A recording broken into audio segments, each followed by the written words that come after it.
hate this stuff. No, stop. Who are you? I'm the guy that's gonna change your life. Introducing Carnivore. 100% beef protein, 0 sugar, and lactose free, which means it's not gonna upset your stomach like this. You gotta try this. Best part about it is, beef builds muscle, so you're gonna grow. I'm just gonna take this away. You don't need this, man. If you want to build muscle, it's time to change your ways.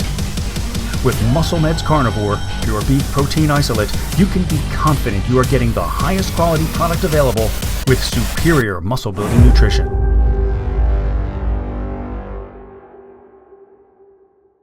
Hey everybody, welcome to the Raw Line Report. Today's guest, you know him very well. He is the Brooklyn Beast. He is one of the best bodybuilders in the world right now. He's getting ready for the Arnold Classic. Please welcome Muscle Meds athlete Akim Williams. What's up, Akim? Hey, Ron, thank you so much for having me, man. It's been an honor and a pleasure to be on here again. Yeah, we have not talked since the Olympia. It seems like it's a long time ago. It really hasn't been that long, really. But time flies. But I know.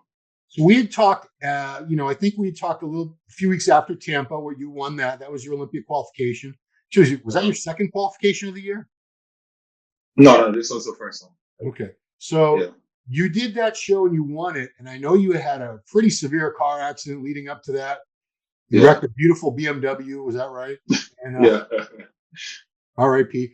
And you were pretty jacked up. You were seeing chiropractors and massage. You're getting treatments like all the time. You pulled it off for Tampa. I'm just curious, how did your Olympia prep go? Were you still in pain? Were you still getting a lot of therapies leading up to that? Yeah, man. A lot of people don't know this, but literally I was getting like cortisone shots just to finish my Olympia prep, cortisone shots in my shoulders and my back and stuff like that, just to deal with some of the pain and try to push through and do that Olympia prep. So it was a hard prep for me, I gotta definitely say thank you to a lot of people in terms of Dr. Gary Ashnoff from his chiropractic and going to see him and stuff like that. He really made a big difference in helping me, feel better. Even one of the products from Muscle Meds itself, a product called Stem Tropin that I was using to help me heal and help me recover and get better to continue prepping and stuff like that. And I don't know if you've been following the news lately. A lot of the guys in terms of Big Robbie and also Chris Bumstead have all gone and got a stem cell surgery and stuff like that. So if you guys are looking for a product that would help you with that, definitely check out Stem Tropin. Yeah, because you're right. Stem cells will become huge, healing aid in bodybuilding. I think Ronnie Coleman, Flex Lewis was probably the first one to really let everyone know that it was helping him. And it did get his shoulder back into training shape and everything, but then he had other digestive issues that prevented him. Ronnie Coleman, he said they took him from a scale of 1 to 10. He was at a 10 in his pain. He was on all kinds of pain meds and everything, took away the pain. And more recently, Bumstead's using it on his bicep. Rami's using it on his lower lats.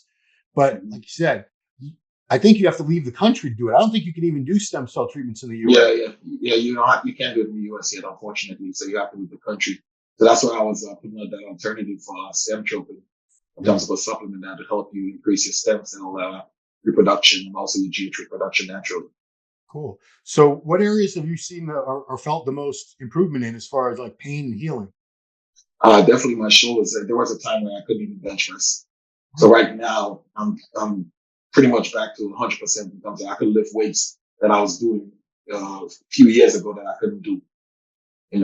Like I have videos of me, doing 180-pound dumbbells, and it's been years since I was able to touch that kind of weight. So huge improvements.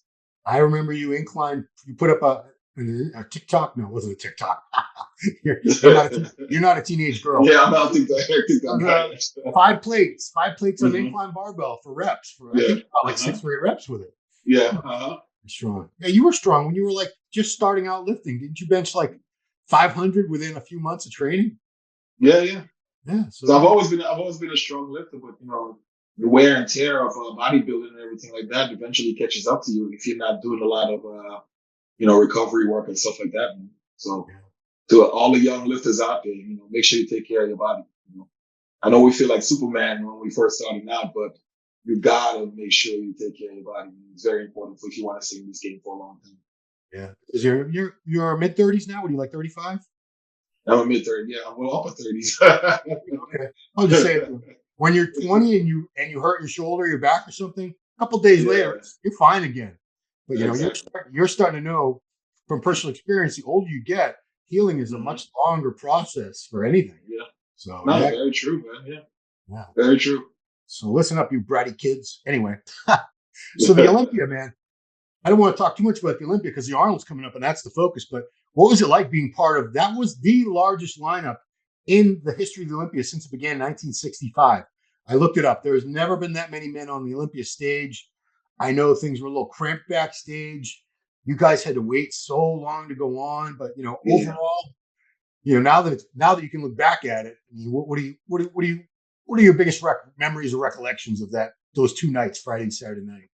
I would say Friday really screwed me over because we had to wait so long. Mm. And I was backstage at like 6:30. We got on there like maybe like 11:30 or whatever. Yeah. And I didn't bring the meals I needed to keep me going while I was backstage. So I definitely flattened out before I even get on that stage. So lesson learned from that. You never know how long they're gonna take or how long you're gonna be backstage. So I definitely had to learn the hard way with that. And I wasn't prepared for that long wait. Was that, you competed in a good amount of pro shows now. Was that the longest you've ever had to wait backstage? Definitely the longest, yeah. You I've know, never experienced anything like that before. yeah. And, I think people have made enough fuss about it that it's never going to happen again because Hmm. they can't let that happen again. People will No, there'll be a riot. yeah. Even there, you have all your fans back on most of your friends and family and stuff on the East Coast. Hmm. Hmm. So you come on at 11 o'clock at night in Las Vegas. It's already 11, It's like almost 2 o'clock in the morning. It is 2 in the morning. Yeah, yeah, That's when you come on. So man, and you didn't get done until like 3:30 in the morning East Coast yeah, time. exactly. Hmm. Yeah. I don't know how long you're in Vegas, but my body clock was still on East Coast time the whole time I was there. Yeah. Imagine yours was. So, Yeah. so the Arnold's a quick turnaround. This was the quickest turnaround I think I've ever seen with the Arnold. 10 Mhm. weeks. Did you already commit to it before you knew how much time there was going to be between the shows? Well, I kind of had it in my. I had an eye on it. I was all kind of determining whether how good I do in the Olympia, Hmm. if I was going to do it or not. But once the Olympia was over, I'm like, I just put it in the history books and just keep moving and on to the next one.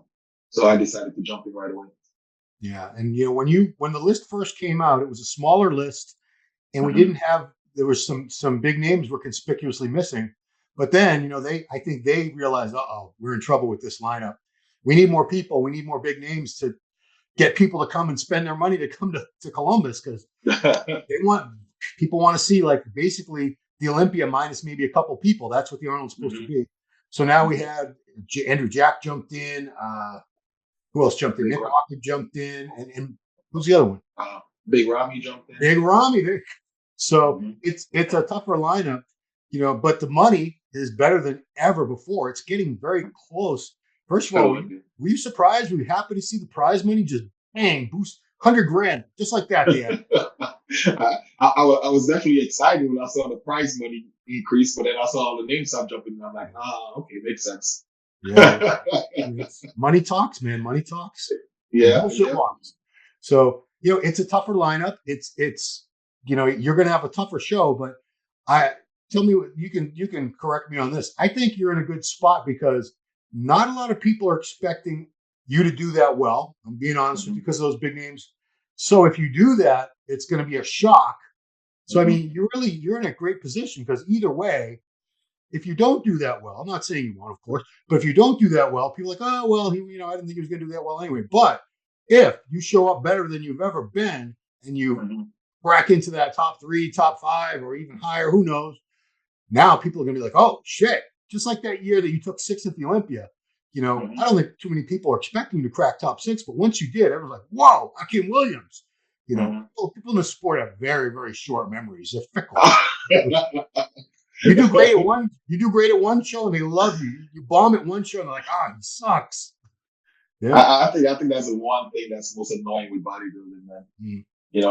The fans. I don't want to call them fans, but people that follow the sport are very, very fickle Yeah. in that, like you said, they love you when you're at the top. But the minute you do something or you fall off that bandwagon, it's a wrap. Yeah. They no loyalty whatsoever. Right. But in a way, it's good because now the fans that stick with you no matter what. Those are your real Yes.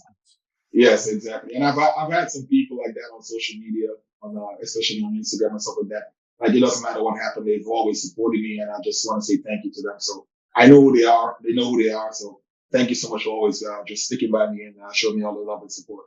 Yeah. And I would message. I'm going to send a message right now. I'm talking to you fake fans out there. Every bodybuilder has their great days and their not so great days. Yes. The human body is, especially you're trying to do this like lightning in a bottle thing where you're trying to be huge and full and shredded and dry at the same time. You have to stay full without spilling over. You're supposed to be dry without flattening out. This is why we need coaches.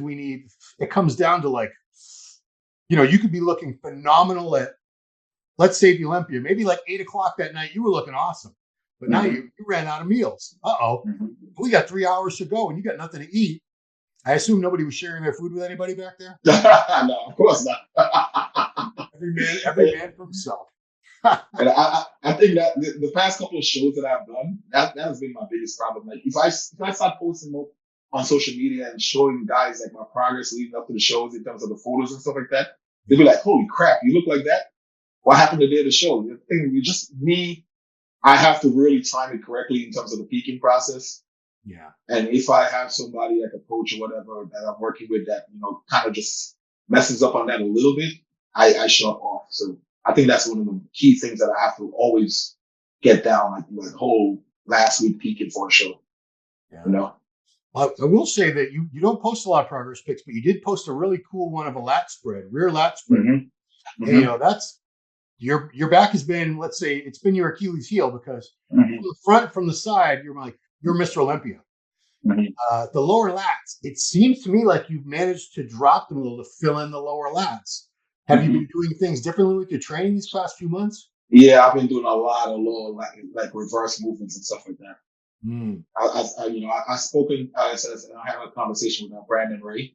Yeah, and he, shout out to him. I want to say thank you to him also. He taught me a few different movements and stuff like that. So that's been helping me a lot in terms of bringing out that detail and kind of like dropping my lower lat, so giving that illusion that it's a little bit lower than what it is. Yeah. So hopefully that gets to translate on the Arnold stage, and I bring the package that I know I can bring on that show for that show.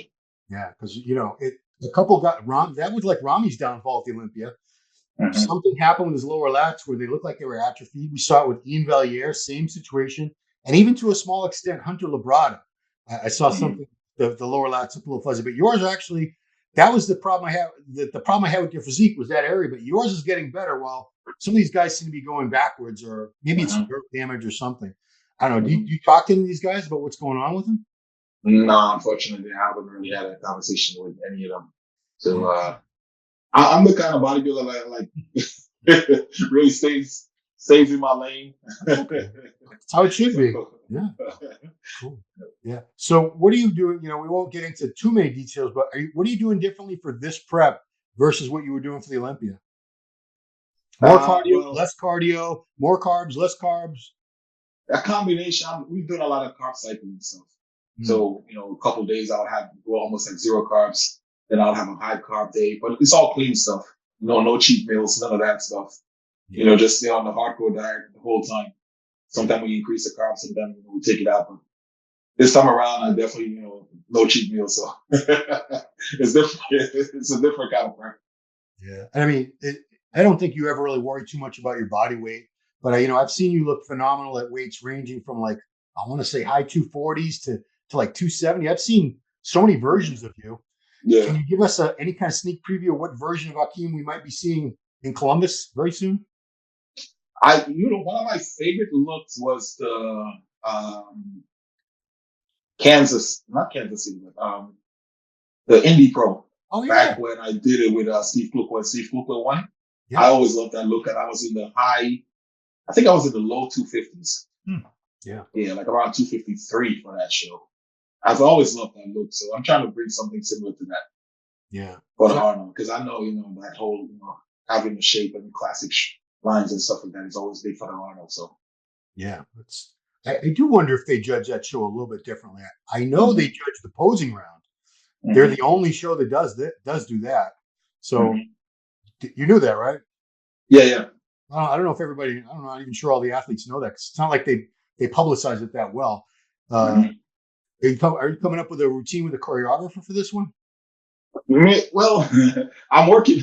I'm working on something, something a little bit different than I'm usually known Oh, for doing. But hopefully, it translates on stage. And okay. I'm excited about the show, man. I'm not gonna lie. I needed to redeem myself from the Olympia placing, so I'm excited coming for the show. Yeah, because it's. But like I said, it's crazy that just one show where you don't do that well, you have to redeem yourself. It's not like hmm other sports. They like football. They play every week. Baseball. They play many games a week. They have all these chances commonly to do better. If they mess up in one game, the fans hmm they might get mad at them, but they have a chance like the next day or the next weekend to get it back. You guys have to wait, sometimes months for another hmm chance to prove yourself again. Luckily, Exactly. this time it was only 10 weeks. It was like Yeah. that. But man, because it was a long year. Do you plan on taking a? I don't want to get too far ahead in the future, but do you plan on taking a break after this for a while? Because all you guys who Yeah. did the Olympia and this, I'm like, man, that's a lot of prep. It is a lot of prep. I've been going since past August.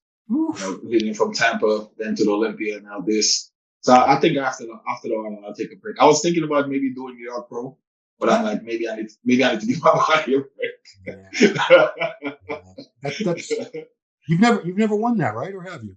No, I've never won that. I came as far as second place, Okay. third place, fourth place. So I've always been in the top five in New York, and I've never won it, unfortunately. Talking to guys like Juan Morel, John De La Rosa, they said that's like a show that it's a sense of pride. Like we all want to hmm win that before we all want to win the Olympia, of course. That's the big one, hmm and the Arnold. hmm But if you're from like New York, New Jersey, you want to win. You want to win the New York Pro at some point. True, So, true. Steve, maybe you should move it to later in the season. Yeah, yeah. But yeah, luckily you're not at the end of your career yet. You still have a few good years left. So, Yeah, I still got timing might work out. I still got a few more shows left in the tank. Absolutely. Yeah. I mean, I don't see your body's still holding up well. Your muscles still have that fullness and the pop to them.